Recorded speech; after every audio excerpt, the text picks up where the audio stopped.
হাজারীবাগ থেকে সাভারে ট্যানারিগুলি স্থানান্তরটা সিদ্ধান্তটা ঠিক ছিল, কারণ ঠিকমতো বর্জ্য পরিশোধনাগারের ব্যবস্থা আছে এরকম একটা জায়গায় উচ্চ মাত্রার বর্জ্য তৈরি হয়, এরকম একটা শিল্প হওয়া উচিত, এমন একটা জায়গায় যেখানে ভালো এফলুয়েন্ট ট্রিটমেন্ট প্ল্যান্টের সুবিধা আছে।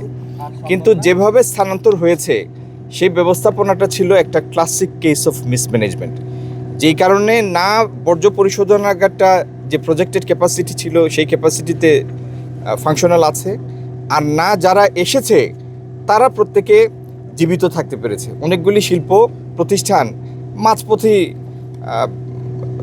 হারিয়ে গিয়েছে। এখন যে জিনিসটার দিকে আমরা দৃষ্টি দিচ্ছি, একটা হলো এই বর্জ্য পরিশোধনাগারটা যে প্রজেক্টেড ক্যাপাসিটি ছিল 25,000 কিউবিক মিটার পার ডে, কি পরিবর্তন করলে সেই জায়গাতে আমরা ফেরত আসবো এবং ক্রোমিয়াম রিকভারির জন্য কি করা লাগে সেটা আমরা করব।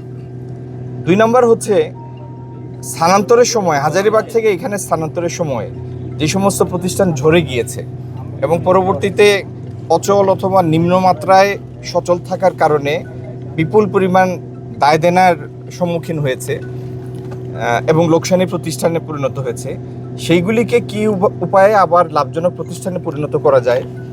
যারা আর এই ব্যবসায় সক্ষমতা রাখে না, আগ্রহ আর সক্ষমতা দুই জিনিস, তো আগ্রহ এবং সক্ষমতা যারা হারিয়ে ফেলেছে সেই সব জায়গায় কিভাবে নতুন বিনিয়োগকারীকে আনা যায়, এই প্রত্যেকটা জিনিস নিয়ে আমরা কাজ করছি।